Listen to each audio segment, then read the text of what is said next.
નિર્ણયથી નારાજ થઈ મામલતદારને આપ્યું આવેદનપત્ર। તમામ કચ્છની આશા વર્કર અને આશા ફેસિલિટરની રજૂઆત છે કે આયુષ્માન કાર્ડ આભા કાર્ડ બનાવવાના કાર્ડ દીઠ ₹10 લેખે ચૂકવણું નક્કી કર્યું છે તે માન્ય નથી। આયુષ્માન ભારત કાર્ડ ₹10, આભા આઈડી કાર્ડ ₹10 વ્યક્તિ દીઠ જાન્યુઆરી 2021 થી ચાલુ વર્ષ 2025 દરમિયાન તમામ આશા વર્કર બહેનોને ચૂકવણું કરવામાં આવી તેવી માંગણી કરવામાં આવી છે। જાન્યુઆરી 2021 થી 2025 દરમિયાન મહેનતાણું આપવામાં ન આવે તો તારીખ 26/4/2025 થી મળવાપાત્ર છે, જે માન્ય નથી। ટેકો એન્ટ્રીની કામગીરી આશા વર્કર બહેનો કરવા તૈયાર છે, પરંતુ દરેક આશા વર્કર બહેનો પાસે પોતાના પર્સનલ મોબાઈલ નથી, જેથી અમુક આશા વર્કર બહેનોને એન્ટ્રી કરવા માટે અગવડતા થાય છે। માટે તમામ જિલ્લાઓમાં દરેક આશા વર્કર બહેનોને મોબાઈલ ફોન આપવામાં આવે। HBYCની ટેકો એપમાં એન્ટ્રી કરવામાં હાલ ઓફલાઈન કામગીરી કરવામાં વિઝિટ દીઠ ₹50 મળે છે, જેમાં વધારો કરી વિઝિટ દીઠ ₹200 કરી આપવામાં આવે। દરેક PHC અને UPHCમાં આશા બહેનોને મળવાપાત્ર ઇન્સેન્ટિવ કયું આપવામાં આવે છે, જે અમુક PSCમાં આશા વર્કર બહેનોને જાણ કરવામાં આવે છે, જ્યારે અમુક PSCમાં જાણ કરવામાં આવતી નથી, તે સુધારો કરવા બાબત।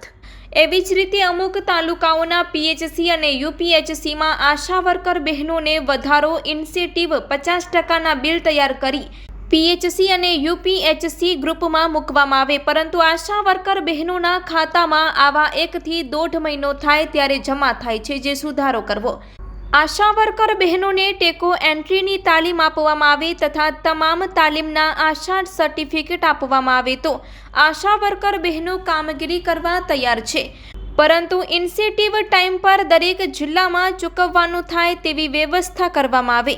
આશા વર્કર બહેનોને TB સારવાર પૂર્ણ થાય તે 5 વર્ષ પૂરા થવા આવ્યા છે, છતાં અમુક PHC અને UPHCમાં ચૂકવણું થયેલ નથી। અમુક PHC અને UPHCમાં ચૂકવણું કરવામાં આવેલ છે, તેની તપાસ કરી તાત્કાલિક TBનું કરવામાં આવે। ગુજરાત રાજ્ય એક રાજ્ય છે, તો એક જિલ્લામાં એક સરખા ઇન્સેન્ટિવ પત્રક નથી।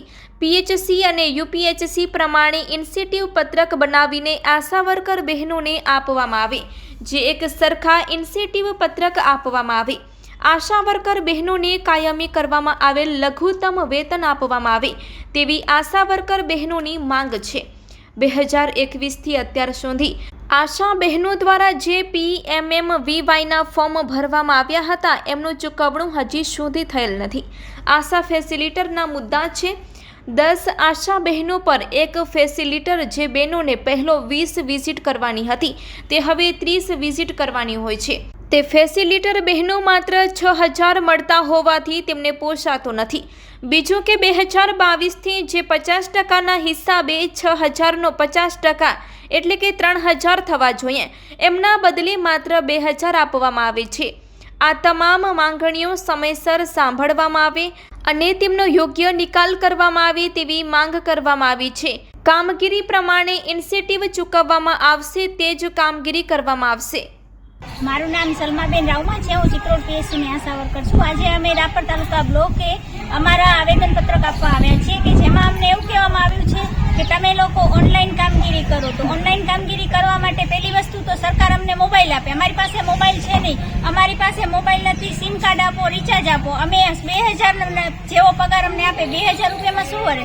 2000 રૂપિયામાં અમે મોબાઈલ લઈ કે પછી રિચાર્જ કરાવીએ, અને એ બધી વસ્તુ તો ઠીક છે, એના માટે અમને જે એ લોકો ટ્રેનિંગ આપી છે એનું સર્ટી આપો। અમને એનું સર્ટી પણ નથી આપ્યું। એમને એમ કહે છે કે ઓનલાઈન કામગીરી કરો, અને અમારા બીજા પણ ઘણા બધા મુદ્દા છે, જેમ કે PMVYનું અમને કામગીરી કરાવે છે, એમ કહે છે કે તમે આયુષ્માન કાર્ડ બનાવો, PMVY કાર્ડ બનાવો, એનું કોઈનું ચૂકવણું નથી।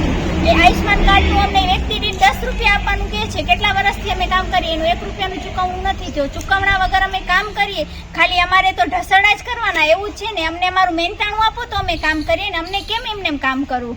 કે અમને એવું કહેવામાં આવે છે કે તમે ટેકોની કામગીરી કરો. ટેકોની કામગીરી તો ટેકનિકલ છે. અમે ટેકનિકલ કર્મચારી છીએ ને, અમે કાયમી કર્મચારી જ નથી, તો અમે ટેકનિકલ કામગીરી કેવી રીતના કરીએ? અમે તો આમાં વર્તનમાં આવીએ છીએ કે તમને માનવ વેતનમાં આપીએ છીએ કે અમને કામગીરી થાય એના પ્રમાણે અમને પગાર આપે છે. તો ટેકનિકલ કામગીરી અમે કઈ રીતના કરી શકીએ? જો અમે કાયમી જ નથી, તો અમને કાયમી કર્મચારી કરો તો અમે ટેકનિકલ કામગીરી કરવા તૈયાર છીએ. અને અમને એવું કહેવામાં આવે છે કે ટીબીની પણ તમે ટીબીની કામગીરી કરો. હમણાં 100 દિવસનું સર્વે કરાયું, એમને 100 દિવસનું સર્વે ડેલી તમે સ્પુટમ આપો ને 100 દિવસનું સર્વે કરો. ટીબી નાબૂદ કરવું હોય તો એનું અમને ઇન્સ્ટિટ્યૂટ તો મળવું જોઈએ ને. અમે કામ બધું અમારી પાસે અમે કરવા તૈયાર છીએ, પણ જે કામ કરીએ એનું અમને મહેનતાણું તો આપો. અમે અમારું ઘર બગાડ મૂકીને આવી છીએ તો અમને અમારું મહેનતાણું પણ જોવે ને. 100 દિવસનું મહેનતાણું અમને નથી મળ્યું, એનું પણ અમને કંઈ બી મળવું તો જોઈએ ને. અમે અમારા ઘર બહાર મૂકીને આવી, છોકરા મૂકીને આવી, તો અમને પૈસા તો જોવે ને. એના માટે તો અમે કામ કરીએ છીએ. તો સરકારને અમારી આટલી અપીલ તો સાંભળવી જ જોશે કે અમારી પાસે કામ જોતું હોય તો અમને પૂરું મહેનતાણું આપવું.